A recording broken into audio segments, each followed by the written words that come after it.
You're listening to Sideshow Network. Hey, hi, how are you? I'm Jamie Flam, and I'm the artistic director of the Hollywood Improv. Basically, that means I'm the one responsible for booking comedians, producing shows, and making sure every night at the club is magical. You might even call me the gatekeeper.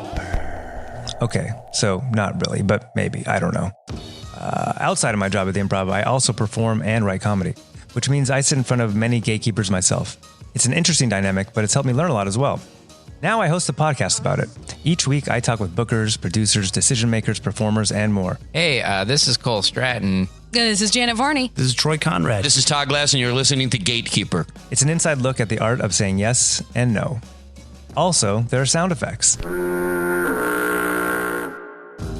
Be sure to subscribe to Gatekeeper on iTunes, Stitcher, or wherever you listen to podcasts. And you can find more info at sideshownetwork.tv.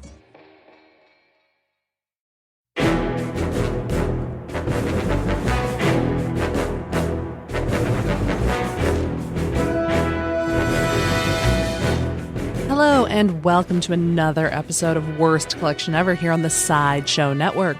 This is the show where we tell you about the worst comic book collection in existence. And it just happens to belong to us. I'm Jen. I'm Sean. And here we are again, and we actually have a very special guest in the studio. Well, we're actually using the studio, too. Yeah, well, first off, we're in the studio. Because that's where we have a guest, so makes sense to actually do something nice and not use a... Not be besieged by cats. Yeah, be besieged by cats and stuff. That's, like sirens and car accidents and wrestling. Yeah. All that stuff. But, so we should introduce our guest. This is the man, the myth, the legend, Sean's brother, Brian Marek. Hi, Brian. Hi, everybody. How we doing today? All the way from Buffalo. That was a really intense intro for my brother. Would you just be like, yo, Brian's here, whatever? I was going to be like, hey, it's my brother, Brian. Granted. We've mentioned him on the podcast before, so I feel that it was actually true. It's true, fair. And he's actually able... Yeah, I do feel like the listeners probably have some sort of a relationship with me already from the stories that you've told already. Exactly. Interestingly, too, like he can refute or support many of the stories I've told on this podcast. Such as meeting Hulk Hogan's brother. I too have met him. I don't know if it was the same brother, but I too have met Hulk Hogan's brother. It's kind of like trying to think what's like a Doctor Who kind of thing, where there's been multiple Hulk Hogan brothers that the Mareks have met over the years. Mrs. Hogan just had a lot of kids. She had a lot of kids. She just sent them out to Cheektowaga to meet us. Yeah, that sounds right. But yeah, so Brian is here hanging out with us, gonna talk about some shitty comic books. Yeah, we're about to go to Kamikaze too, so we're gonna... Oh, I know. LA Comic Con. What a fuck it. I ain't calling it whatever. I feel like there's a rant coming.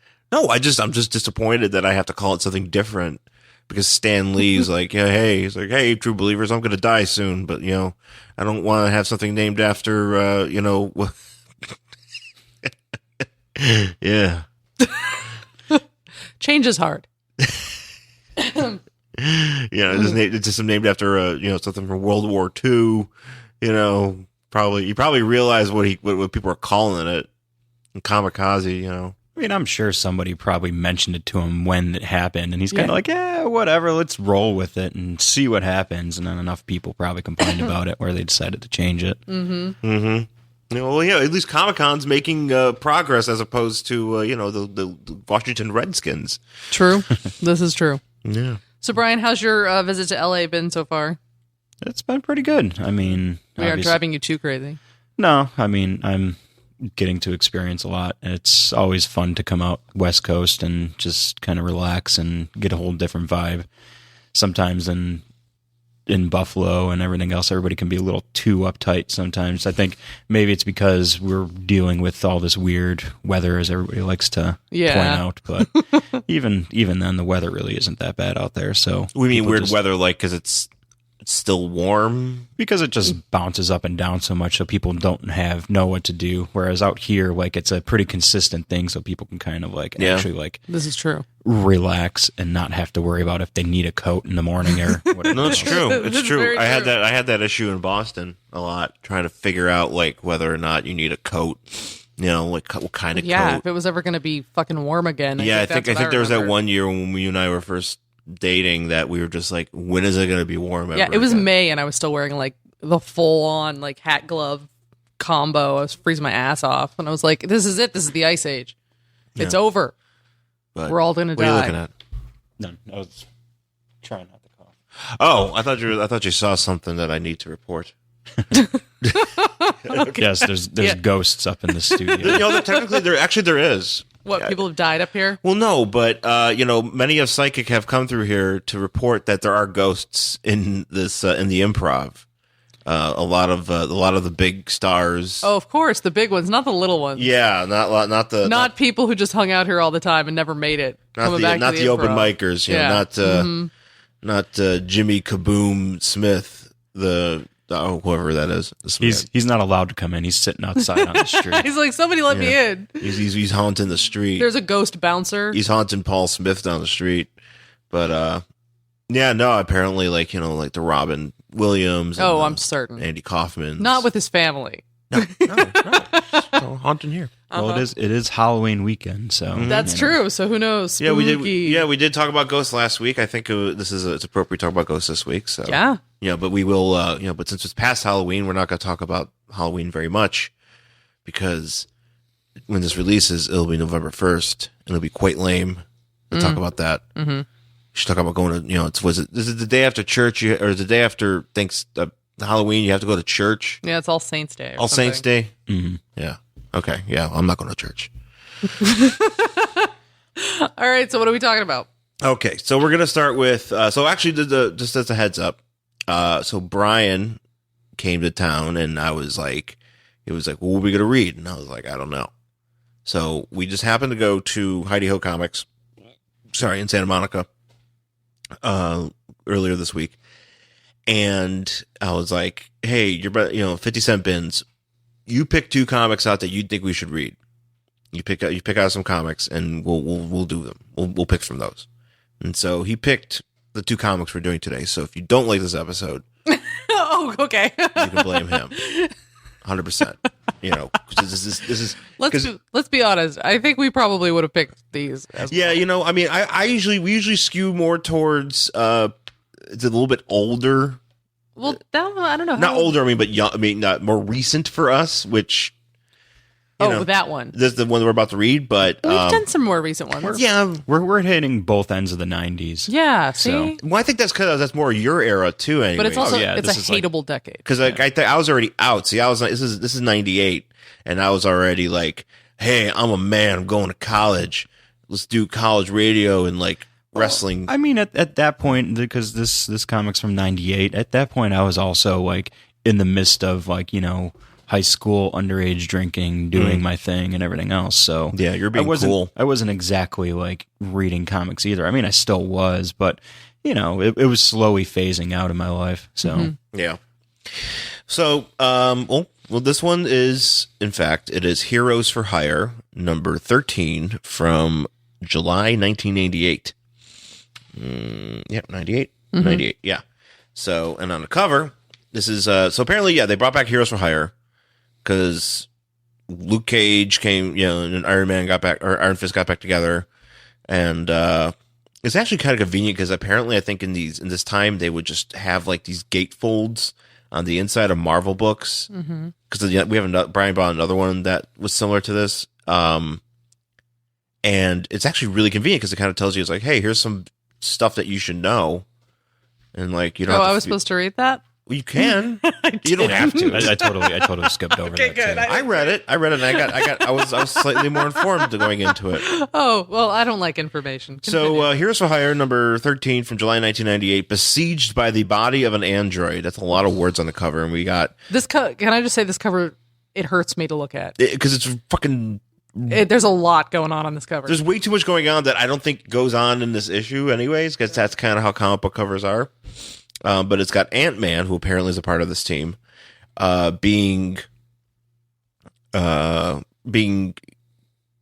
grabbed by slimy things. Grabbed by a bunch of purple and yellow tentacles, and looks like he's in some sort of nucleus, and and looks like he's being besieged. I think they're supposed to be android cells. Well, yeah. Okay, great. But there's that, and then he is so muscly. Yeah, he's way too He's ripped. just every single inch of him is covered by some sort of muscle that I'm sure if you looked at an anatomy textbook does not exist. Well, he has like 3 tricep muscles. Yeah. This is Scott Lang Yeah. Ant-Man too. So doesn't matter. Was he he also super muscly? was he also a part of the WBF? I mean, maybe Scott Lang is a little more muscly than Hank Pym. I mean, Yeah. That's true. But I mean, like, there's Hank like, Pym's a doctor. He can afford to eat a sandwich and be okay. but like, if you look at his thighs, like, there shouldn't be that many yeah, muscles. where like are that. these? What are these muscles? Like, Those are. that's not real. That's not a thing. This is Unless this guy's one of the what are those like those there's some sort of like genetic mutation that gives you extra muscles. yeah. That's like that one kid. There's a cow that has that too. There's a kid that had it, and then he's apparently super strong, and he just eats all the time. And I think he's going to become Brock Lesnar Jr. Oh, okay. I think Brock Lesnar has that problem. No, Brock Lesnar's just a slab of meat. No, And that's his problem. But yeah, so I mean, and then there's like things flying towards him. It's Yeah. just there's a lot. it's a going on.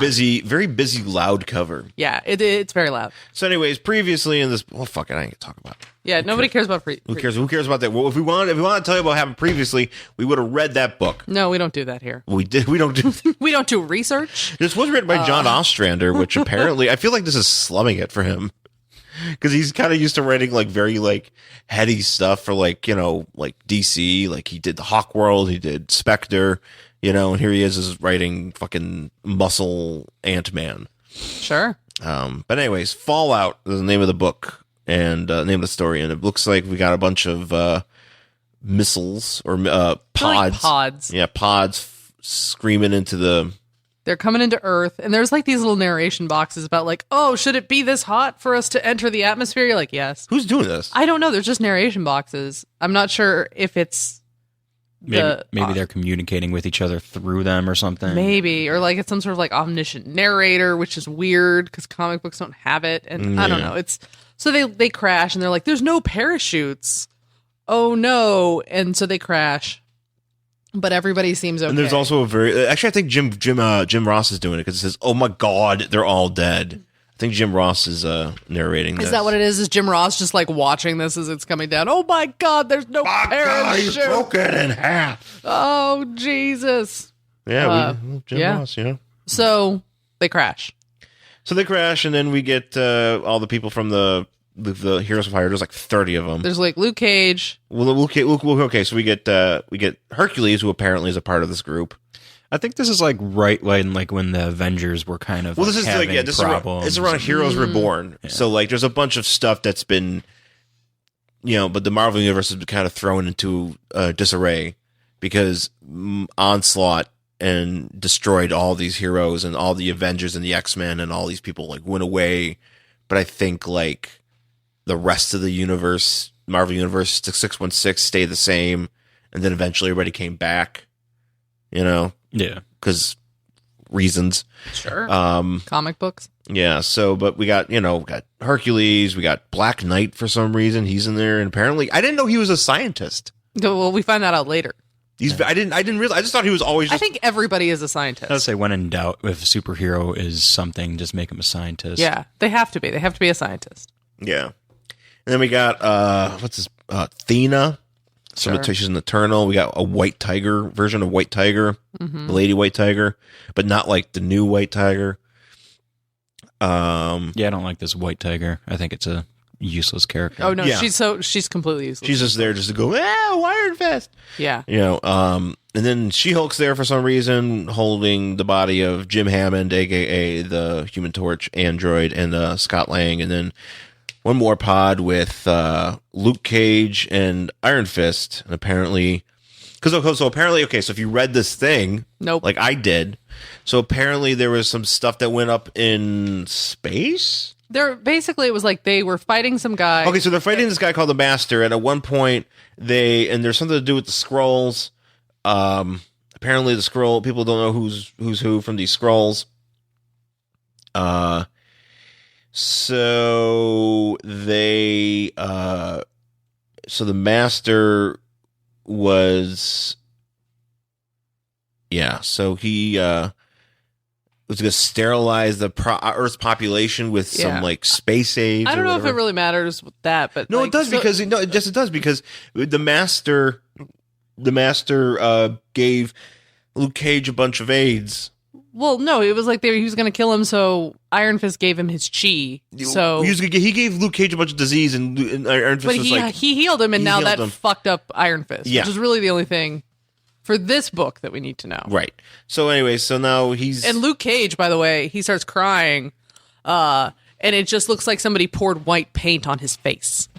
Why is he wearing that tiara again? Did he because it's manly? Because in the 90s he stopped wearing the tiara, he just started wearing some shirts and man sweaters, and then I think this is before that though. Like I think right after. Like I think what are you talking about? That came out in Cage the series, the ongoing came out in 93. Oh really? Yeah, this is 93. It was only around like 92, 93, and he was around wearing just regular clothes, and then all of a sudden he's wearing this tight tiara again. He likes it. Maybe it helped him in space. Yeah. Maybe it's got power. Who knows? Maybe it helps his steel skin. I don't know. So, well, yeah, we all know he has steel skin. Hey, a Batman ad. So then they're like, oh no, this guy's hurt. We got to take him to the Oracle. So, and I like here who the Black Knight calls upon the TriStar logo to bring his horse to him. Mm-hmm. It's pretty impressive. So he grabs it and they fly away. And then there's also this weird narration box on the next page where it's like, and the Oracle here is not the one in a wheelchair that talks to a certain pointy-eared dude. And you're like, all right. Why are you casting shade? Why'd you even put that? We know it's not the same Oracle. You didn't need to put that. Why? I mean, I guess Marvel likes to always take cheap shots at DC whenever they get a chance to. Well, fair enough. I mean, it just should say DC is terrible. It should just be a panel of just Joe Quesada going over and punching fucking whoever was in charge of DC in the dick or whatever. I don't think it was anybody. It was just a random WB character just running around, just kind of making decisions. Was it Bugs Bunny? He's like, I'm in charge. Was it Pacey from from Dawson's Creek? It could have been. They're just like, was it Nikki Cox? Was it just like a weekly rotation where it's like today you'll report to Pacey, next week it's Porky Pig? It's like an episode of Raw where they have special guest hosts instead. It's like DC's like, oh, this person's going to be the guest host of DC this week. You know Maybe what? It'll be a computer next week. Who knows? You know what? You're not wrong. Sounds right, actually. I would work for DC in a heartbeat, but if DC will never hire us. Yeah, I don't know. I don't know. I feel we still have we still have a chance. Okay. I think they're not even going to bother listening to this. Oh no, they have things to do, especially if they're like animated characters. Yeah, right. So they're not real people, so they're not going to listen. Those people aren't going to listen to this. Maybe. I mean, I doubt. Maybe Jeff Johns. Oh well, he's not busy. You tweet at Jeff Johns, and he actually favorites things for you. I did once though. I know, but that's more than No, you know what it is? I told him he had nice shoulders because I was kind of drunk, and that got a favorite. And that's the only thing I've ever tweeted at Jeff Johns, and I was so embarrassed. I was like, "What did I just do? Well, you tweeted. What's wrong with me?" Well, that's how you get their attention. You're always that's wondering. Horrible. They shouldn't do that. That's unacceptable. What's wrong with me? That's the sort of behavior I frown upon. That's how DC works. Oh, I don't know what's wrong with me. No, not you. Okay. What are you doing? Oh, I'm moving past my embarrassing story. Okay. So I'm trying to put it so it's hard because this table's so big and with the comic is so small. We're so far away from each other. So I'm trying to make it so everybody can see it. So they take Iron Fist to the hospital. What is She-Hulk doing here? Nothing at the moment. So they take him in, and it's like he's hooked up to a ventilator, and they're talking to Dr. Jane Foster, who apparently has just become a doctor. I know, she was a excited. nurse. They're very excited to talk about that. They're very like, oh my God, she's a doctor. I'm like, yeah, women are doctors. Yeah, I guess Jane Foster wasn't. I don't know, whatever. So she's a doctor, and she's reporting that he is not doing really well. Because he's had all, like, basically the life energy sucked out of him. So She-Hulk's there, and Luke Cage is there, and that White Tiger lady, and Black Knight, and who's this chick with the blonde hair? That's Thena. Yeah. Thena. All right, so she's there too. And so, like, Thena. Luke Cage is like, man, you know, he did this for me. I feel so bad. And then White Tiger's like, I'm going to kill you. I hate you. How dare you do this to Iron Fist? Because I guess she loves him or whatever. Who the fuck's that guy? Is that Hercules? Yeah. Oh. Yeah, he looks weird here. I don't understand why he looks He's also wearing a tiara, right? When he was reborn, he didn't get any of his facial hair, so it's like now he has to gain it back, maybe. They're like, here, put this on until you grow a beard. He's gone through many outfits over the years. None of them good. No. So, yeah. So they, like, haul White Tiger away. She's all upset. She's like, if he dies, I'm going to kill you, Luke Cage. And then She-Hulk apparently snaps her fingers, but it's supposed to be a snap, but it doesn't look like she snaps. She just sort of like holds her hand up.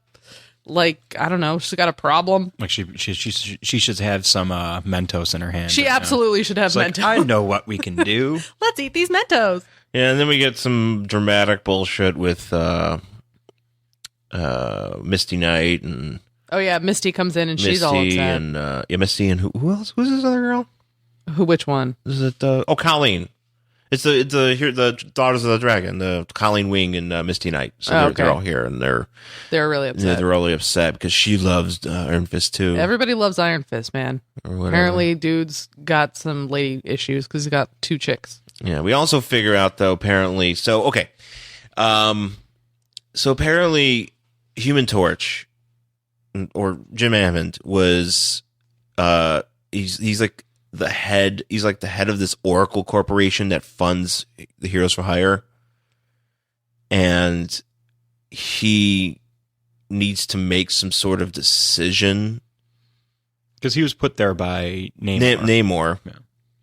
And he is, but they said that apparently the reason why, I guess, like Torch had he freaked out because something's been controlling his brain, and now he's shut down. But they have to figure out what's controlling his brain. Yes, and everything. So they've got Iron Fist on one floor being taken care of, and like on another floor, they've got Human Torch android.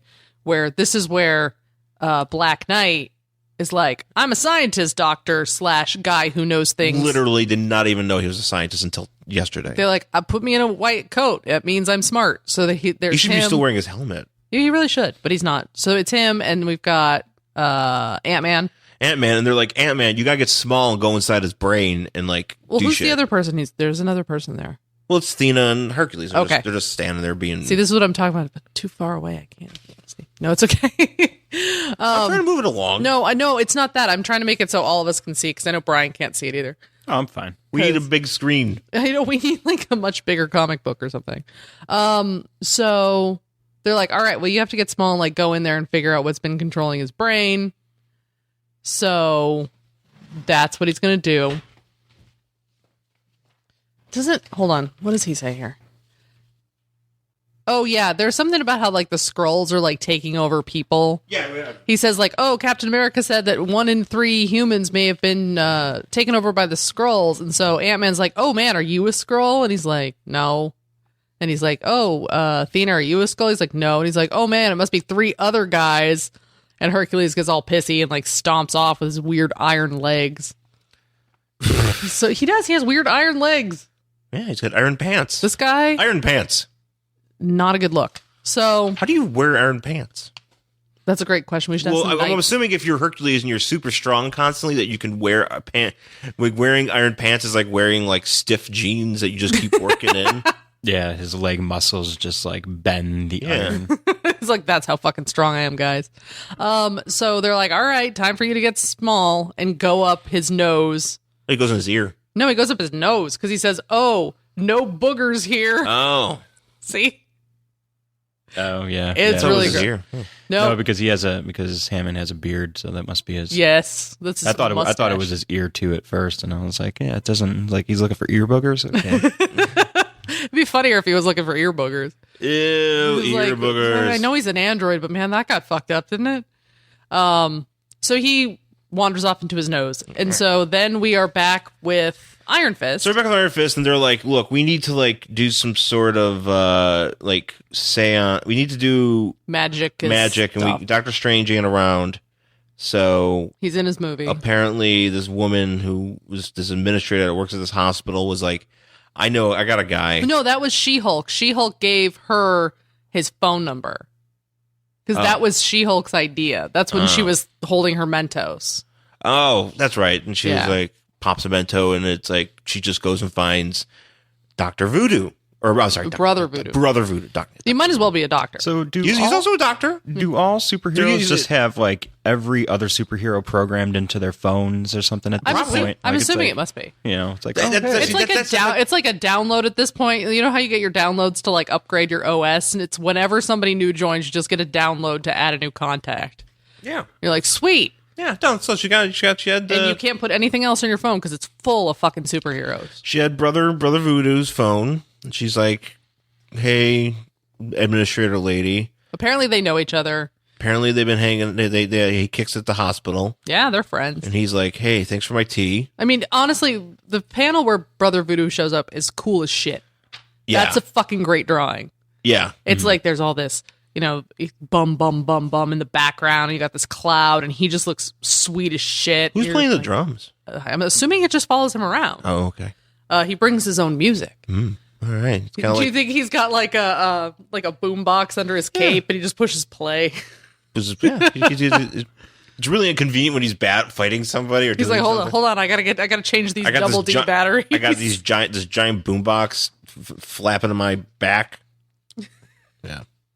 So he shows up, and they're like, we got to do a seance. We gotta do like a mystic transfusion. We got to suck life energy out of you to make him better. We gotta take all of our life. We all gotta take a little bit of us to make Danny living. That's what he's. That's basically what he needs to do. which kind of actually makes sense. So I mean, I guess this is actually a comic that is trying to actually not, I don't know, be too off the wall. Yeah. I mean, it makes... But he's drinking tea. Well, yeah, he likes tea. But This is no, too I mean... normal for me. That's the thing. It's like, this is it's one of those very well plotted stories where everything that's happening makes complete sense. I don't like it. I mean, yeah, sure, you're calling a mystic guy, but at the same time, you're like, well, it makes sense. He needs to get life energy. And then we're cutting back and forth between him and the Ant-Man thing, and that also makes sense. So Ant-Man is not nearly as muscular here as he is. No, in the not cover, on- just no. FYI. yeah, Ant-Man looks like he's going to pop like he must a have balloon. got popped for some sort of gas between the cover and the rest of the story. Yeah, well, he looked like he was going to explode like a water balloon. And that would have been really gross. He's Also, yoked as shit. Kind of cool. Yeah, so so we go back to Ant-Man. Ant-Man is inside who the fuck? Human Torch. He's inside Human Torch, and basically they're realizing that apparently he's also, and this is not really that big of news, news to the comic book kingdom, which is I find to be kind of strange, that he's the same exact genetic makeup of the Vision. Yeah, well, his schematics are the same. The schematics are the same. I was like, yeah, that's what happened. If you would have read Vision's quest, they're Black Knight, instead of hanging out in West Coast Avengers, instead of hanging out with the regular Avengers, you would have known. But no, see, I knew. Well, technology wasn't. They didn't have contact with each other through the East Coast and West Coast. So. Yeah. Yeah, they only talk to each other via big screen every so often. Well, it's kind of like the East Coast West Coast rap battle, which I'm assuming was exactly the same thing with the Avengers. but they and they play just like shot a baseball. couple other guys. They would play and then- softball to settle their differences once a year. I Did think. Biggie and Tupac play softball? Mm-hmm. Maybe they told Hawkeye Just to got tell really him, bad. and then Hawkeye was too busy doing other things and kind of being a dick, so he probably decided not to. That sounds right, because Hawkeye really is useless. Hawkeye's He's probably one of the most useless characters in all of comics. They probably left a message, and Hawkeye was like, "Fuck it, delete." Was he on a farm? Was he no, on his fucking farm like he was in that movie? He's like, hey guys, I know like the world needs help, but I gotta chop this wood. well, sometimes you gotta. Fuck Hawkeye. I like it because I like having that in my game. There's a little farm you can go to, and What, the Lego game? yeah, you can go to the farm and you help build a tractor, and then you get to go around, smash things, and there's pigs. It's a good time. Lego games, good times. Does Hawkeye like grab a pail of slop and like throw it at Captain America and like try to playfully like have fun with him? Push I him in think the mud. there's a bit of that in the cutscenes because that's basically entirely what the Lego games are. Just a bunch of ways to Make superheroes cute. make superheroes cute, and when the adversity, like when Quicksilver dies in that movie, like they just have like an ice cream truck explode, and everybody's covered in ice cream, and you just don't hear from Quicksilver for the rest of the game. But So he doesn't technically die. he doesn't die. Yeah, doesn't die, and there's not like a big melt. What's her face doesn't have a big meltdown.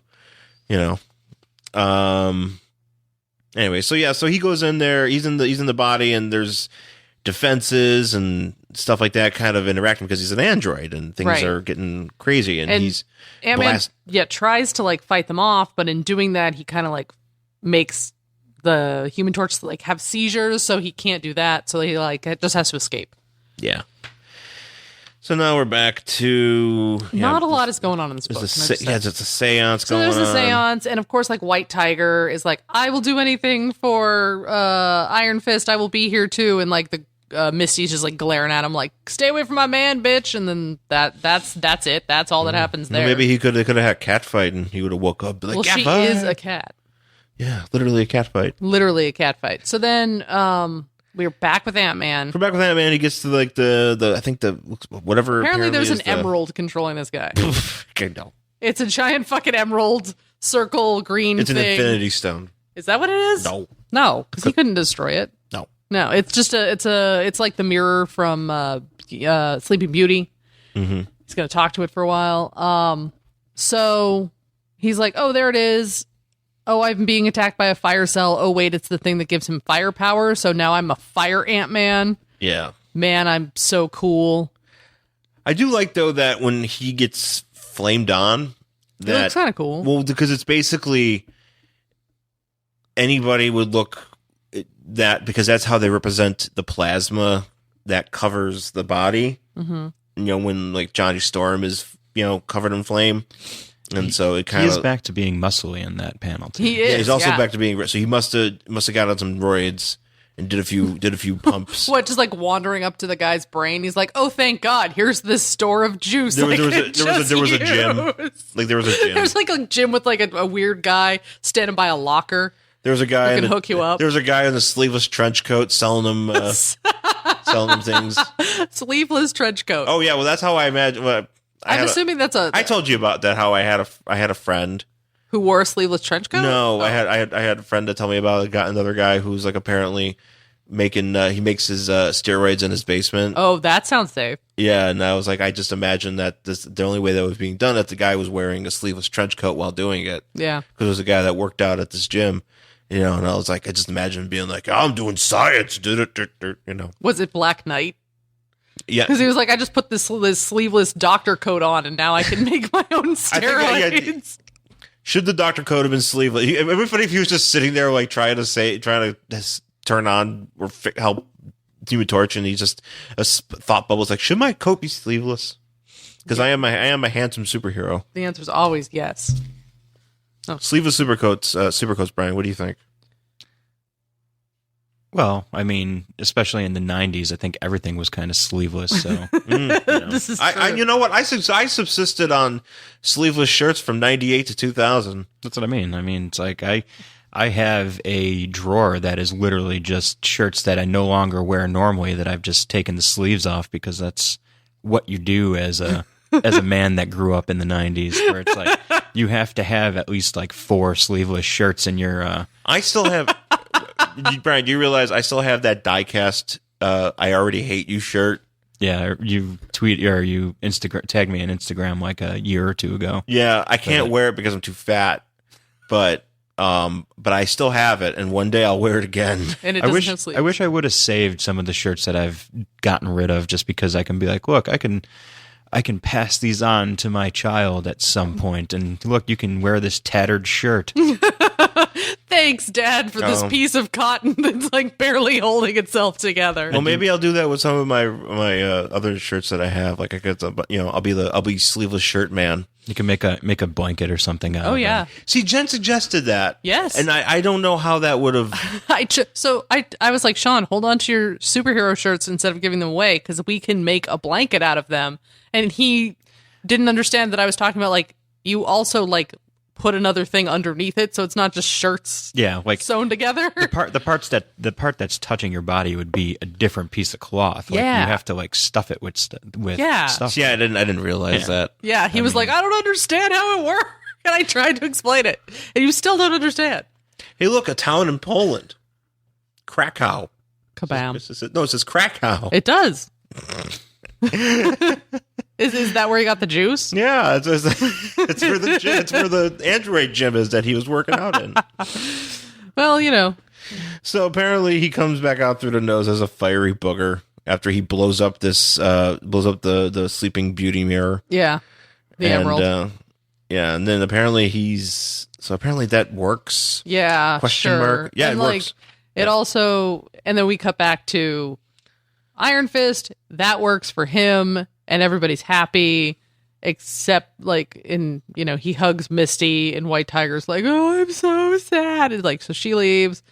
And I have a question here. So what exactly is going on in this exchange here with this? Her name is Miss Arbogast. I think they're gonna fuck. That's what I'm thinking. She's like, I really do. because he's like, hey, thanks, brother Voodoo, and he's like, look, we can use a little emergency maintenance on the 13th floor, and he's like, 13th floor, yes, I will come immediately. I think they're gonna have sex. And I'm like, that's my vote. That sounds about right. I mean, but it's just like It's code for fucking, and his eyes get really big. Like, he's super excited. So I'm thinking that he doesn't get to see this woman every once in a while, like that often, but when they do. They probably didn't pay him, so he's probably Yeah. like, "Hey, what am I going to get out of this?" Well, they've got a friends I with just saved this guy benefits thing. life, you know. They've got a friends with benefits thing going on, is what I think.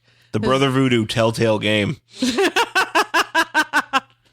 Not nearly as fun. Not nearly as fun. Not nearly as fun. But equally as spicy. No, not nearly as fun. I can't wait. I'm so excited. I can't wait. I have to play Batman the Telltale game. I'm gonna do it. So then we get. Oh yeah. Then She-Hulk's talking, and then the android's better. So She-Hulk's now talking to him. He has a cat. And he does have a cat. He has a cat that's hanging out with that's buddying up with She-Hulk, and then this is very 90s. She's wearing like a neck wrap. Do women still wear those? What? The neck wraps? You mean a choker? Choker. Oh, they're coming back. Yeah. Are they coming back? Uh-huh. There was a girl last night wearing one. Standing there waiting for sushi. Oh, well, They're coming back. yeah. Okay. Well, I used to wear those all the time. Goth. So, you know. yeah. So, and he's got his cat. And basically, I don't even know what they fucking talk about, because I don't really think it matters for my purposes, because I don't care about this book. they're just like, look, because he's talking He's like, about I've been controlled. he's kind of having like a blah crisis blah thing. blah. Whatever. Shut up. And then Luke Cage and Iron Fist. Oh, he are has like, two cats. No, that's the same cat. He just No, picked he's it up. holding one cat, and then there's Oh no, he does have two cats. That's very exciting. So then we go back to Iron Fist and Luke Cage, and they're like, "We're buddies forever," like cool bro handshake. It ends like Tango and Cash. It really does. And Yeah. then that's it. Because I think what happens is,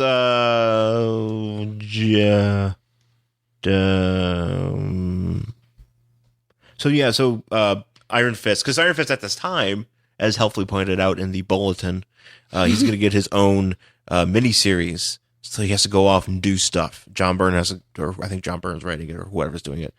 And he's to go off and just fuck around for a couple of issues, and he's like, "All right, I'll see you later," And Luke Cage is like, "Tango and Cash," and then And that's it. Mm-hmm. That is it. Hey, how did Luke Cage get an earring? Did he always have that earring? How can you get an earring if your skin is steel? As I say, how can you... Maybe he got it before? I don't remember him always having that earring. I mean, it's possible. I need answers. Sorry. Sean's going to go to a panel and like track this guy down. I'm just going to be like standing there, just be like, so in this one he has an earring. And they're just going to be like, remove this man. Oh yeah, like that question is going to get you removed. There's people who ask the weirdest shit at these panels. You know that. Oh yeah, I'm actually looking forward to going to this wrestling panel. I think I'm gonna go to this wrestling panel today. What, the Glow? Well, it's like a wrestling psychology kind of panel too. Oh no! So it's gonna be maybe you should go to this too, Brian. Yeah, after experiencing the Ric Flair panel back in Buffalo. Oh, you wait for you watch out from smarty pants are gonna come on here and just be like, I've got insider knowledge. Dave Meltzer is my dad's friend. Could you please tell that story you already told? I like that. That was funny. Okay. Well, anyways, so that was Heroes for Hire number 13. Heroes for Hire number 13 from July 1998. Brian, would you read the next issue? I probably would. I mean, it was interesting enough that it actually kind of like it makes you wonder what is going to happen. Nothing really actually developed in it other than them finishing off the storyline from before, but it's written well, so that's true. It's why not? Very well John plotted. Ostrander. He knows how to write a thing. Mm-hmm. I would not read it. Mm-hmm. Because I don't care. Mm-hmm. But that's me. Yeah, I don't think I'm going to read it either. I mean, I try to be interested in Power Man and Fire Iron Fist, and I can't get into it, and I don't care. I don't know why there's so many fucking people on this group. There's like 1 million people in this thing, and I'm just like, yeah. I feel like it's they're trying to make sure people didn't forget these characters existed. So they're like, here, we'll throw them in here for the time being. And right. Just put them in the background. Fart. Yeah, I think that for me in general, like if there gets to be too many people on a team in a comic book, I kind of just sort of tune out after a while. I'm like, all right, too many. I can't keep you all straight. No. Yeah. So. Yeah, fuck it. All right, well, that's it for Heroes for Hire. We'll be back with our next book. Hey guys, it's Adam Ray. And Josh Wolf, and we have a new podcast on the Sideshow Network called Good Call. It's a sports show for the casual fan. We aren't talking stats, no spreadsheets, or in-depth analysis, nothing like that. Yeah, it's just fan opinions that will make you laugh and think. So if you want to listen to it, download, rate, and subscribe to the podcast on iTunes, or check us out on the SideshowNetwork.tv/Good Call, or anywhere you get your podcasts. I'm not sure how much thinking is being done. What? Yeah. Okay, we're back here on Worst Collection Ever here on Sideshow Network with our very special guest, Brian Marek, who is just also happens to be related to me. He's my brother. Yeah, it's the Marek last name's pretty common too, and we're not really related to most of them. No, I know. We're not related to I'm not even related to the other Sean Marek that lives in Cheektowaga. Is it spelled the same way, or is it the Merri? No, it's spelled the exact same way, except his middle initial is C and mine is A. Oh, man. He went on to become a track coach. I went on to produce a podcast where I talk about Justice League Europe. Good job, babe. Mm-hmm. What's it like to have Sean as a brother when you were growing up? Was that like a good thing, or was it just like a, God damn it, it's a nightmare? Or Well, I mean, I don't know. I feel like, well, he introduced me to things. I think I kind of probably pushed him in a certain direction too, because he was rather sheltered until I actually became I don't know, until I kind of hit my stride and stuff, and helped him while he was getting us into concerts for free and stuff. I was actually helping him actually come out of his shell in a sense. Mm-hmm. So. Oh. See? Be a metal guy.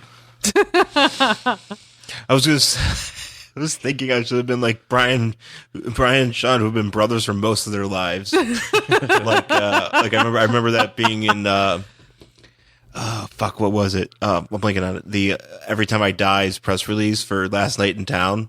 And it says Jordan and Keith Buckley, brothers for most of their lives. Which I always thought that was funny. Well, thank you for saying that. I guess saying that I wasn't a terrible brother. No, you weren't. I'm a good brother. I'm a good guy.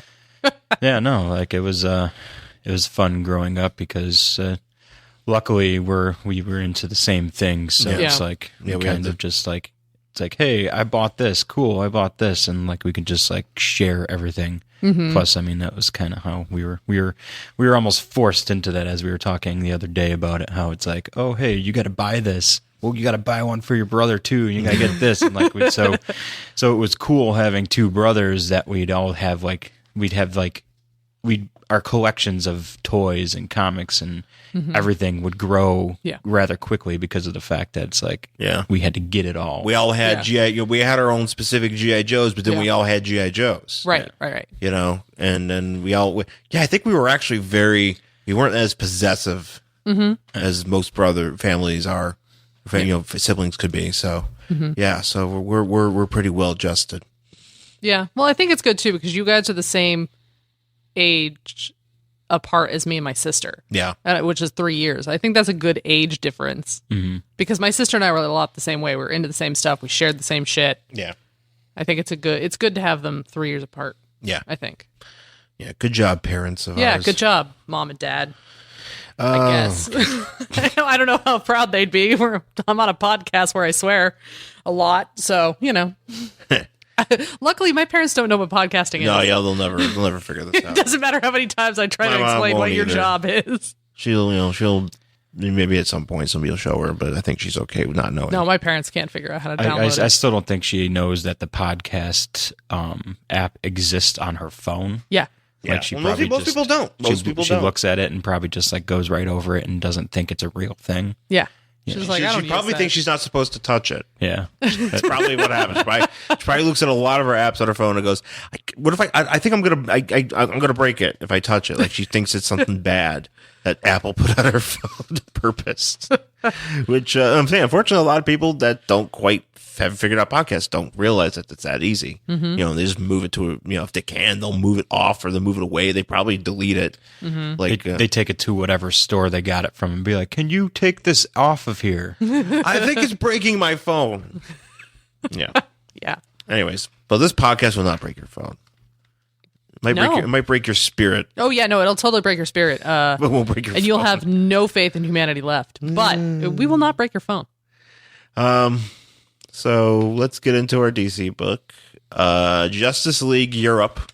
We did Justice League International, so technically Europe. this is a new thing for us. Well, did you do Justice League International Volume 1 or Volume 2, though? Volume 1. Okay, so then, yeah, because Volume 2 is technically just Justice League Europe becoming Justice League International. Well, I'm confused. Wait. I kind of looked into it a little bit just to see what the difference was, and it looks like at a certain point in the run, Justice League Europe run, they changed it back to Justice League International and just started calling it Justice League International Volume 2. So this almost is the same thing, but not quite. Whatever. Yes. It's the same character. I mean, a lot of the same characters, actually. Because we have... okay, so basically, Justice League Europe, number 14 from May 1990. And on the cover, it looks like a film strip. And we've got a giant, scaly monster foot about to stomp the Justice League Europe, who consists of the Flash, Fire, Ice, Power Girl, and Elongated Man. And Flash is saying, uh-oh. And Elongated Man is freaking out. Oh, yeah. Elongated Man's gross. Because he's all stretched. Like his neck's all stretched. And But his eyeballs are all stretched. he's stretching out his retinas to see. No, he's stretching his eyeballs out of their sockets to look at this because thing. he could stretch his retinas. And it's really disgusting. Yeah, it's pretty freaky. I mean, what? You're shaking the table. Sorry. So it's pretty freaky, and I don't like it. No, I don't like it either. So yeah, so the big dinosaur foot coming down. So then on the inside, we start off with a little preamble here, which apparently revolves around a character. a dork, I guess. Like, does he get a name? No, he doesn't actually. He's completely unnamed. So he's just the movie guy. I had to look. Yeah, I looked this back up, and I tried to find out who exactly. If this is a guy that appears in anything in the future. Nothing. Not even like a doesn't even get an entry into DC Wiki. Fuck this guy. But apparently he's some sort of cinephile. Yeah. who somehow like he just really loves movies, so he's in his apartment and he's like, no, I'm not interested in sex, I don't want violence, but he's like going through his library of VHS tapes, because again, this is the 90s, trying to figure out what he's going to watch. Well, this actually is 7 years ago, so this is actually the 80s, which makes it even weirder. This is because- 1983? Yeah, because for someone to have that many VHSs in 1983 Right? seems kind of weird. Yeah, definitely. Like, He's got some Betamaxes in there too, you know. because he's talking about like he's going to watch Gone with the Wind. That probably wasn't out. I was going to say, was that even out at the time? I don't think they got to that point. I don't think it's very limited. He must be like a millionaire, because VHS tapes are Back then, yeah. Yeah, that's a lot of dough to Yeah. pay for that. Because I remember we used to see that in like TV Guide and be like, "You want to buy this? It's like $70." I'm like, "Fuck that! Yeah. Let's go to the video store. I'm going to win a chocolate bunny from the video store," which we did, and rent Revenge of the Nerds 2. Mm-hmm. Did I ever tell you about my watching Revenge of the Nerds 2? Maybe. When I was 8, it was my penance, and I made my penance, and my dad was like, "Sean, you're growing up. Is this when you got the Big Mac or the no, double I got a quarter cheeseburger? pounder. Okay. My dad says you're graduating to the next level of burgerology." And I'm pretty sure he didn't say Yes, he did. burgerology. Yes, he did. Yes, he did. Yes, he did. You wouldn't remember. You were 6. I don't think I've ever heard Dad say ology for anything.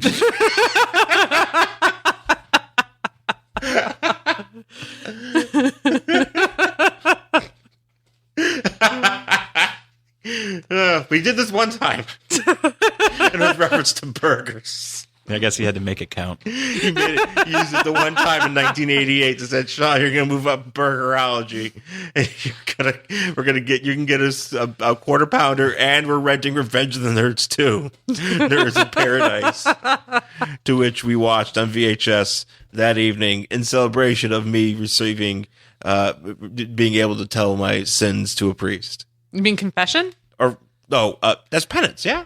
Yeah. Oh, you guys call it penance? We always call it confession. No, but I mean, you make your first penance.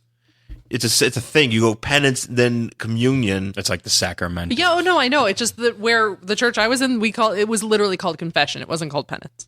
Well, not when you go. I don't say I'm going to penance. Oh, no, I know that. But like, they didn't call it your first penance. It was like, okay, it's time for your first confession. I remember. Like, that's what it was called. Yeah. And I went penance, communion, and I never did anything else. Well, your church was wrong. Well, I'm sure. No, my church was absolutely wrong. Like my mom went to Catholic schools in Boston, right?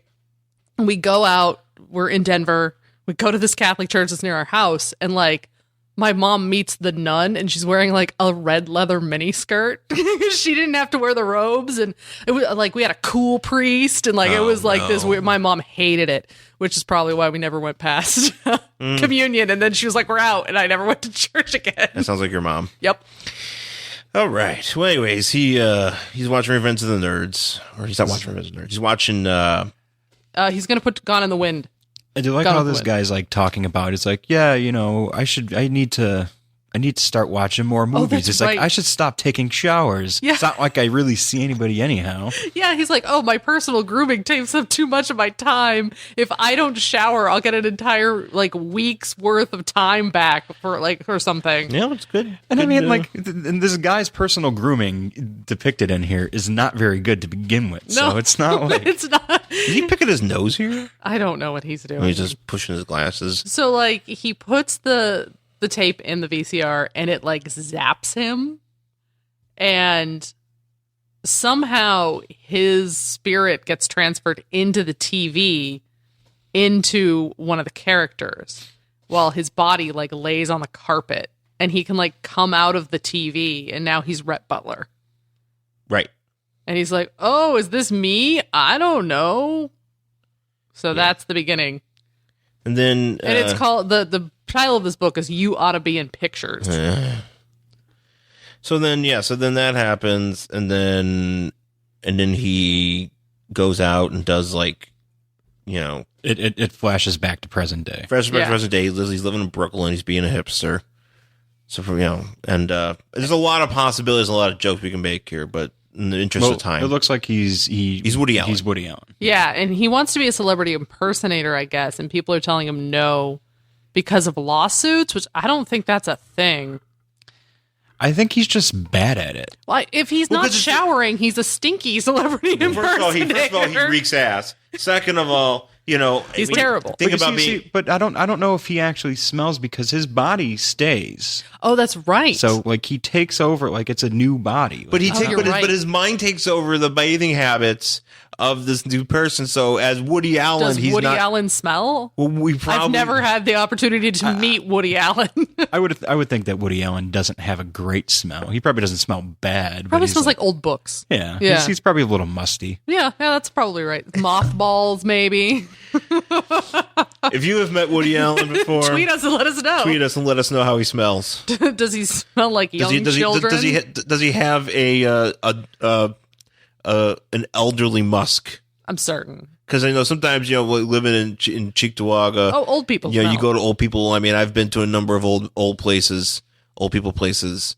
Brian knows what I'm talking about. Oh yeah. There's an old person musk. They should make a candle out of that. Oh no, no one wants old. I don't musk. know, but just to kind of keep people away. What, like granddad's old balls? Like you want that on a candle? Just as a preventive candle. You have your grandparents coming into town, and you need to like make them feel comfortable. Like you just light one of those candles. Here's actually old balls on. It's good. Real quick, Brian. So I don't know if you've ever heard this. So apparently, somebody that makes candles made a Hills snack bar candle. Oh yeah, I saw that. Yeah. So Hills used to be basically like our Target. Okay. One of our many versions of Target in Western New York, and they had a very distinct smelling snack bar because it was like. Was it bad? No, it was like your basic snack bar with popcorn. It was like popcorn, but it also smelled of like slushy. Yeah. And like it had a very distinct aroma. It was like a sweet, buttery smell kind of thing. Okay. Sweet, buttery, but also a little bit fruity. Okay. I remember it being fruity because I remember that's where the only place where I knew they had slushies, and that's where they had. Did you not have 7-Eleven? I didn't go into 7-Eleven. Actually, we didn't really have 7-Eleven in like Western New York. Like there's one or two growing up until like just recently when they like bought out stuff because we had like Wilson Farms. We had Wilson Farms, which was like like a local place. Yeah. That is so weird. Okay, so like I grew up in like the flyover in tract housing where everything's a fucking chain. So like I had the Targets, the 7-Elevens, whatever. Like you guys had all these like actual unique local places. So it like blows my mind when Sean tells me he didn't go to Target when he was a kid. I was like, what do you mean? It's like where everybody went. Western New York didn't really hit like chain. I mean, it didn't really hit chain stuff until like the late 90s. Yeah. That's so Because that's when we got our first Targets and first Walmarts. Really? Yeah. Yeah, definitely. I mean, we always had McDonald's and shit and stuff like that, but we also had a lot of very, distinct local shit. Local, like Hills, like department stores like Hills and Ames and Gold Circle and when it got to the point that all these names. places were like closing, that's when all the chains kind of came in and bought all the real estate. And, Okay. Yeah. So yeah, no, it was very. We're Buffalo is true to its. It was always for a long time. It was very steadfast to a lot of its institutions. So, guys, history. So anyway, so this guy is mad because he's like, I can't even enjoy life in films anymore because he keeps. I don't know if this is voluntary or involuntary. That it never really. It feels like it's involuntary. Yeah, it's weird. So he can't really enjoy films anymore because he changes into characters, and then he says he has an irresistible drive to change into Marilyn Monroe. Yeah, apparently he did at one point. He says he said it was irresistible. Oh, he tried. Yeah, it was something where he kind of has to. It's involuntary, but he can fight it. I guess I don't know. So apparently, I think he has to think of the character that he wants to turn into, and then that's that. Yeah. It's something like. So basically, so long story short, because I was prologue here. So he's sitting around he's in his apartment and he hears Lifestyles and Rich and Famous on TV, and he just happens to see Clintwood, who that could be anybody. Gee, I wonder who it could possibly be. He sees Flint Clintwood on the screen, and A very veiled stand-in yeah, and instead of yelling at a chair, he's sitting on a chair with babes. with babes. So somehow he doesn't change to just a random babe. Well, see, that's the thing. That's why I think he has to like be like, I want to be that character. Because at one point he wanted to change it to Marilyn Monroe. Yes. So why couldn't he just want to be like, I want to be a hot chick? I'm just gonna Well, go that's out the and- thing. It's like he doesn't just like change into the extra in the background. He changes into Woody Allen or Yeah. Oh, it might be the main character of the movie. yeah, Maybe. Well, he changes into a dog later. Yeah, I didn't know that. That's weird. But yeah, he just changes. So he changes. So apparently, we're supposed to believe he changes into Clint Eastwood or whatever the fuck Yeah. this is. So now we're into Cannes. We're at the Cannes Cannes. Film Festival, and apparently, there was something where the JLI or the Europe people are Have been sent to do something. yeah. So it's like Captain Atom was like, hey, Flash and Power Girl and Ralph and Sue go to Cannes and do something. Mm-hmm. And fucking whatever douchebag, I can't, elongated man. He really bothers me. I don't like Elongated Man at all. Yeah, he really. It really upsets me that he constantly stretches even when he's not doing anything. So what is the point of him? Like, I mean, DC already has Plastic Man. Right. Isn't it really the same thing? I think they just kind of. Well, no, you know what it is? Because Plastic Man, I don't think was always a DC guy. I think he was like a different like creator thing. So they wanted. Didn't he die at some point? I mean, Plastic Man? Or? Yeah, like everybody in DC died at some Plastic Man had some sort of thing where he got like blown up into a bunch of pieces, and then all those pieces had a separate conscious, and they all lived, and for like 1,000 years or something. Oh, God. It was really like a horrible thing, and and then he came, and then they got put back together, and he was insane or some bullshit. I mean, well, yeah, I mean, an Elongated Man and his wife were killed, and but Sue Dibney took it. It got really bad. Sue Dibney had a pretty bad last couple of years. Yeah. Well, let me just say that. Wasn't there even in like the Justice League cartoon when was it Elongated Man? It was somebody that No, it was Elongated Man. It was somebody. It was somebody. It was they're a like, Booster Gold episode. Yeah, and he was like, "Oh no, we already got a stretchy guy," and he like wouldn't use the other one because there was already like one of them was there. Yeah, and like I don't know Elongated which one Man's like and Elongated Man voiced by Jeremy Piven, by the way. So they had this thing where Then this fits. What? This fits. Oh, this fits. No, this fits. Yeah. Because what I don't like about him is the fact that every panel he's in, he's stretching some part of his body. Mm-hmm. And I get it if he's in, like, they're supposed to be just regular people. They have secret identities. What the fuck is he doing? He's never had a secret identity. Ugh, but still, But then again, you're drawing attention to everybody in this group if you're supposed to be on some mission. He's drawing attention to Wally's tiny baggy shorts. Yeah, he does have some tiny baggy shorts. They're pleated. I would like to say. Those are some Izod pleated khakis. And he is freaking everybody out around him. Oh, yeah, He no, is, he's all the creepy as random shit, dude. All the random people are like freaked out by him. Yeah, because his neck is like a giraffe right now. Yeah. And so he's like checking out this billboard and he's like, whoa, auga, babes. For me, there's like a random billboard of babes, and then there's also Batman 2. There's a Batman billboard, and then there's also like Wally taking pictures. Now, here's what I don't get, all right? They are walking down a street. Yeah. There is no beach that you see in any of these panels. Everybody else It's is right by wearing... the water, though. That's yeah, where but Kansas is. but where they don't draw it. So basically these chicks are just walking down the cobblestone street in bikinis and no shoes. How gross is that? They Very probably have like concerning. ringworm or some shit. Very concerning. So apparently, they're flarbing around. Wally sees a.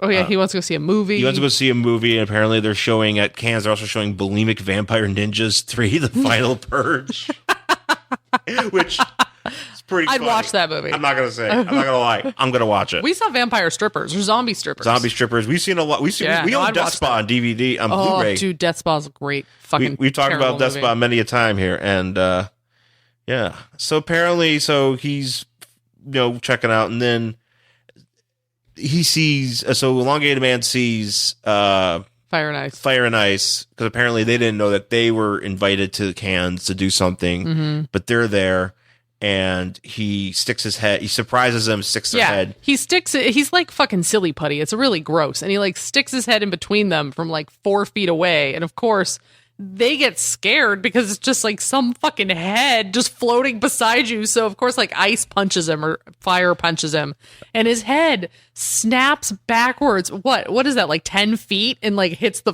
ground. Yeah.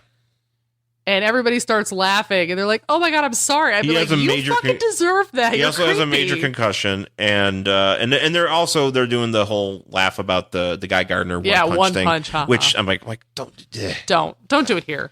It's like this is poor. It's enough to know that it happened. So apparently, we assume that this guy went to he went to Cannes, so he's also in town for the film festival, and he is Flint Clintwood. Yeah. Which, this is 1990. Yeah. Clint Eastwood did not look like this in 1990. This dude is shit. No, listen though. He did watch Dirty Harry though. Dirty Harry. That's right. From 1970. But he wasn't ripped to shit in that either. He was just like He's probably in much better shape. But he was an average guy in shape. He wasn't Mr. Six-Pack Abs. That was like, that's not a thing. He's doing fine. Plus, Clint Eastwood was kind of hairy, too, isn't he? Right, Like, yeah. Her suit, man. Yeah, shouldn't he have chest hair, Hence Dirty leg Harry. hair? Right, Was that it? Was that people were like, oh, it's dirt. Never mind, it's just chest hair? Yeah. Dirty, no, it's hairy. So apparently, though, they're like, hey, it's Clint Eastwood, and they're trying to that doesn't make sense. And they're kind of like, hey, he said he was like, he just showed up with like nothing, and he just took over. You know, he didn't. Yeah, because this guy sucks at doing anything.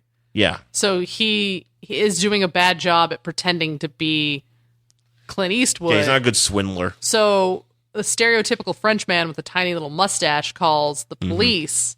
And then I guess the cops go up to him and are like, we need the greatest cop that's ever lived to help us with something. And so, of course, he goes with them because he's an idiot. Well, they do this while this guy is actually like trying to like hook up with these girls. And he's like, you want to see my Magnum? Oh, yeah, he does say that. Oh, it's so gross. Yeah, he basically keeps talking about comes up to my room. He says he believes. See my Magnum. Why do he's talking to this woman? He's like, why do you think I did that movie with the orangutan? Because I believe in orangutans. That was that movie they did on We Hate Movies. Any Which Way But Loose, or Any Which Way You Can. Yeah. Every Which Way But Loose. Excuse me. No, that's what it was. Every Which Way But Loose. Yeah, and so he like wants to show these ladies his dick, but unfortunately he gets thankfully the French guy shows up before he whips out his dick. Before he's like, hey, all right, I'm Flint Clintwood pulling out my dick. What would it be like that scene in Boogie Nights where he's just like thwop? He just thwops it on a table. I wish this was real life and it was like Clint Eastwood took his dick out of cans. I mean, it could have happened back in that time because there wasn't the internet or anything, so nobody really knows. Like, yeah, there's no video. What do you mean? I didn't take my dick out of cans. Maybe that's what he should have done instead of talk to a stool. It would have had the same effect. Just took his dick out. Took his dick out on a stool. Could have worn some. Yeah. Anyways, so he just. So we got a bunch. Well, now we even get. Well, also get now. Wally is flirting with. Because Wally is laying down some shit lines too. Because he's like, so what are you ladies doing here? And they're like, oh, it's a pleasure trip. And he's like, well, I know a few things about pleasure myself. I'm like, ew. Yeah. Yeah. Actually, they even whisper to each other. They're like, did she buy that? And they're like, oh yeah, she swallowed it like a spider swallowing a fly. So I don't know if that means that Wally's in for a little bit more than he bargains for. Wally's involved in a lot of adult moments in the Justice League thing. He gets a blowjob from Enchantress, or not Enchantress. Oh, who the fuck's that? Blowjob? I thought that was sexing. Well, it was. Yeah, maybe it was a pleasure trip. All yeah, right. yeah. In the cartoon. Mm-hmm. Yeah, that's not restful. No, that's not restful at all. So as they're like sitting there and Wally's hitting on fire, the cop car drives by with the guy in the back, and he's like, oh, I got to get out of this. How am I going to get out of this? And so here's where his power confuses me, because he sees a billboard with like Godzilla on it. It's not a billboard. It's a video screen. It's like one of those. Is it a video screen? Yeah, because it's moving. You can okay, tell. so that was my question. I'm like, if it's just a billboard, how did he do that? No, he's watching like the screen. Apparently, Kansas is also showing Godzilla. It's a trailer. Or a thing. Apparently Cannes sucks. Doesn't show good movies. It's just nothing but Michael Bay movies. I was gonna say, is this a preview of the 90s Godzilla with Matthew Broderick? Yeah, with Matthew Broderick yeah. on That it. was a terrible movie. Yeah. So Is this where they got the idea? They're reading this comic. They're like, we should. It kind of looks like Godzilla. And you're like, who should be in that movie? Matthew Broderick. He kind of looks like Godzuki here, though. Yeah, so he sees him and he's like, yeah. And so he is now Godzilla. I'm listening. And he jumps out of this screen, which I thought was a billboard. And he's like, oh, I didn't realize I would be so big. He didn't realize he would be so big. And then everybody, I gotta say here, this is like a guest penciler because it's not Bart Sears doing this, who normally does the things here. And the faces and stuff here. I mean, I wish Kevin McGuire was drawing this. Because he is so good at drawing faces, and normally he's done a lot of this JLI stuff, JLE. But this is everybody here just looks terrible, or just not terrible. It just looks weird. Yeah. So the cops like start shooting this thing, and he's trying to like not hurt people, but at the same time, yeah. I mean, he's gigantic, and so then obviously the superheroes start doing their thing, and he was like, I was trying to meet women, and now they're just flying around and hurting me. Yeah. I guess we're supposed to feel bad for him and his Magnum. So then he doesn't want to be a villain. He just wants to get laid. Yeah, that's all he wants. So now here's where his powers get even more weird because he's like, I got to change into something so I can get away. Yeah, something not big. Nothing not big. And then he sees a movie theater. Sees a theater, but he's like, I can't see what's playing. Maybe he can't read as a monster. Or it's too small. I don't know. Maybe it's too small, but I mean, he all of a sudden, he can't read what's on the marquee. But doesn't he have to be able to see the screen? Yeah, I don't know how that happens because he can't. If he can't, I don't know how he gets into the theater to see what's playing. But somehow he does, and they go into the theater after him, and he becomes, I think it's on the next page, like a chainsaw guy. He goes to see Chainsaw. Well, apparently, Chainsaw Cookout is playing. Oh, yeah. He becomes, what's it called? The chainsaw chef or something? The chainsaw. Because, again, this would be a movie that'd be playing at Cannes. Absolutely. Why wouldn't you want? He looks like Wild Dog, actually. And, of course, Elongated Man is like, let me put my neck, which is probably a very important part of my body, like 19 feet through this door. Up to a chainsaw. Up to a chainsaw. Up to a fucking chainsaw. Yeah, he's called the Chainsaw Gourmet. Oh, okay. And that's how Bobby Flay started. Yeah, oh yeah, no, totally. And so they're like, oh shit, you're a cook, Brian. Maybe you can take this. You can do this. Yes, that'll be my Halloween theme for next year. Chainsaw Gourmet. Chainsaw Gourmet. Make a chainsaw pierogi. I don't even know what that would be. It's full of metal. Ew, it's full of delicious metal. So anyways, he's So he's like, I don't want to hurt you. And they're like, but you have a fucking chainsaw. Yeah. And so he's like, I got to go into another theater. And so he does. And then he becomes a dog. He becomes a dog. Apparently it's a movie about a dog. The warm, fuzzy world of Winky. Rated G. Showing at Cannes. Apparently they also show fucking Benji movies at Cannes. Yeah. And so he's like, oh, thank God. I'm out and about.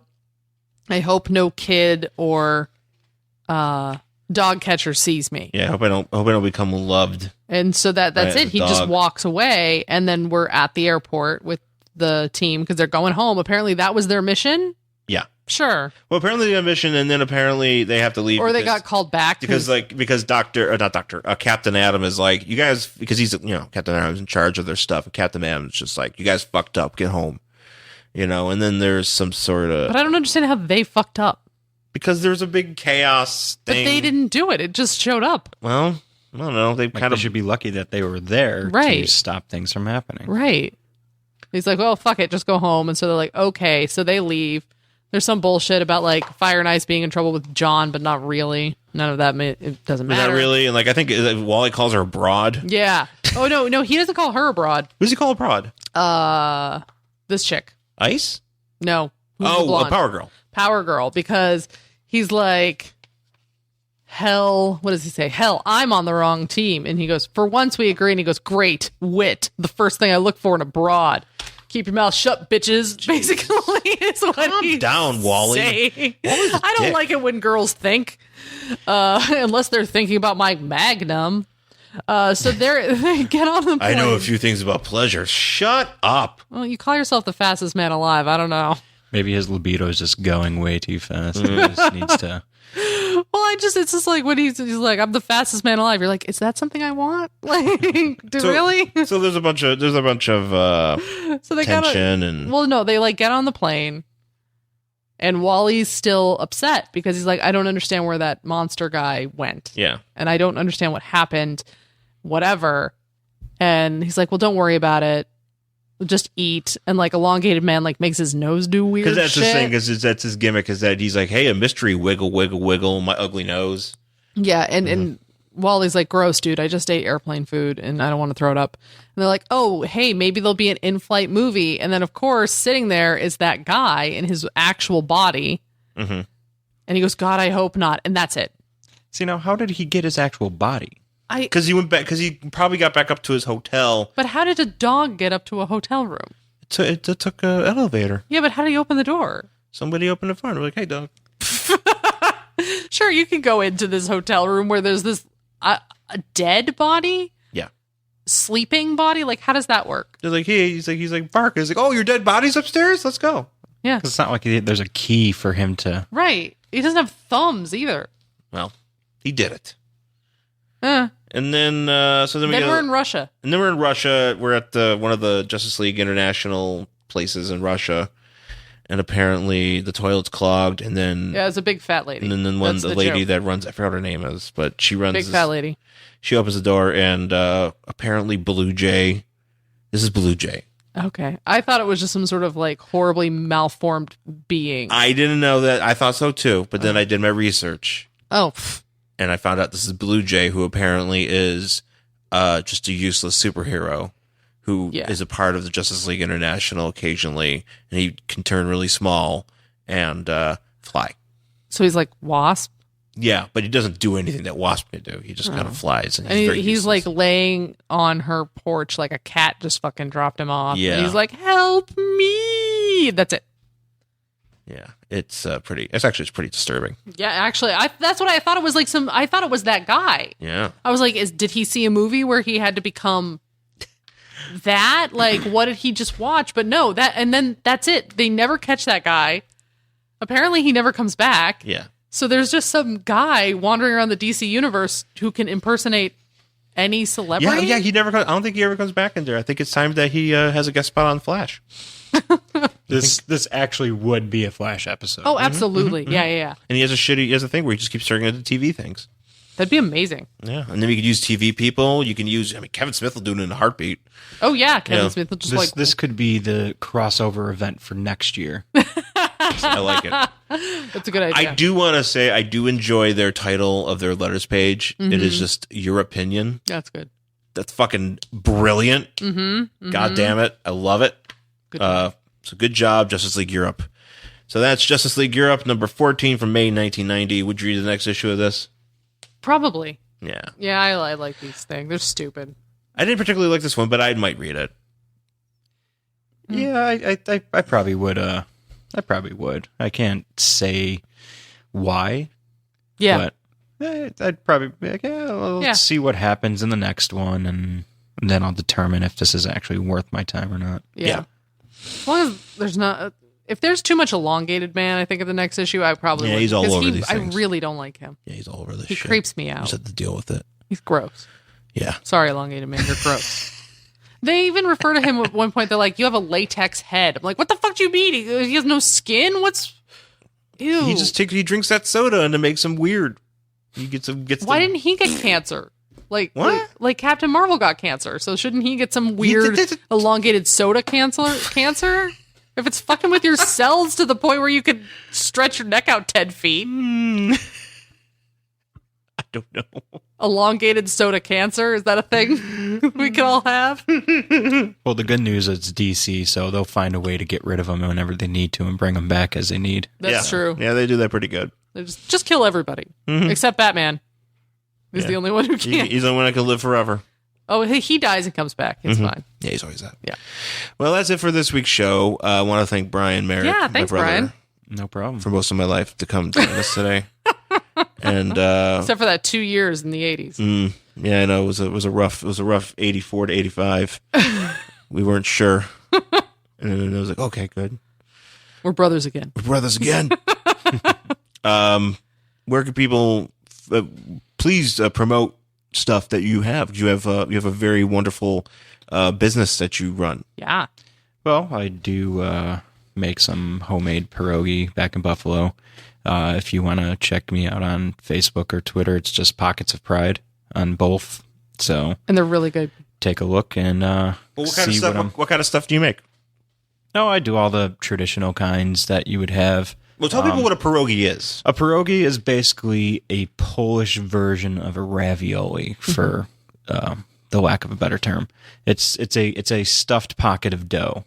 So And it's delicious. we generally Polish people eat ones either with sauerkraut or farmer's cheese or potato and whatever else with the potato.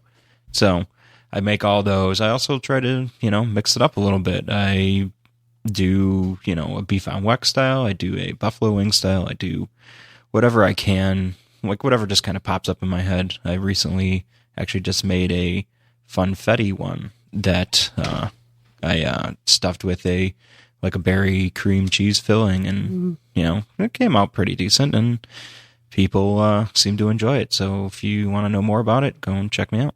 Yeah. Yeah. And they're really good. Pocketsofpride.com, right? Pitching that out there. 'Cause No. What? It's just Facebook or Twitter. yeah. Oh, you don't have a site? No. So Pockets of Pride on Facebook or Twitter. Yeah. And do you have a personal Twitter you want to share? Or? I don't really use the Twitter too much. If you want to check out whatever I drink through Untapped, that's basically what my personal Twitter is. Through Untapped? Untapped is a beer app that you log Oh, that's cool. in to. How about that? So I've seen my brother. So you can keep track of what my- beers you've tried. my biggest and- fans on Twitter are basically breweries being like, "Hey, good job for trying our beer." So it's a way to keep track of what you tried and what you like. And Yeah. That's cool. Oh, how about that? So You can find me on Twitter at Angry Hero Sean, as well as Instagram, Angry Hero Sean, SHAWN. Also my Tumblr, theangryhero.tumblr.com. And I'm at Jen Stansfield on Twitter and Instagram, jenstansfield.tumblr.com, and jenstansfield.wordpress.com. And thank you for listening. Please rate us 5 stars on iTunes if you think we deserve it. Please check out SideshowNetwork.tv on Twitter, on Facebook. Well, Sideshow Network on iTunes. On the things. On all the things. Please support our shows. Please support the podcast. And we really appreciate it. And thank you for listening, folks. We will see you again next time. Bye.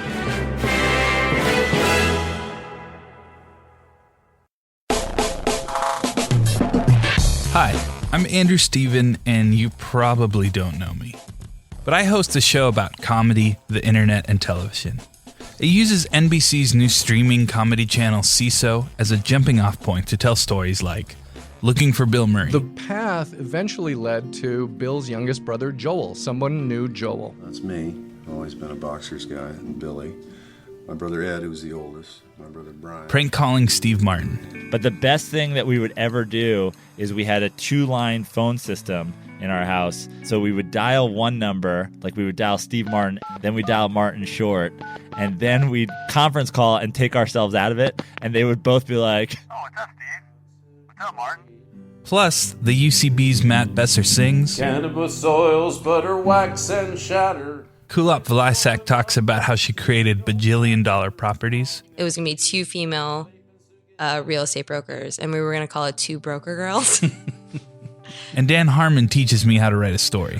With only a couple of lies, you can make a hero out of a villain. So if you like comedy, you watch CISO, or you just like interesting stories, be sure to subscribe to the CISO C Show on iTunes, Stitcher, Google Play, or wherever you listen to podcasts.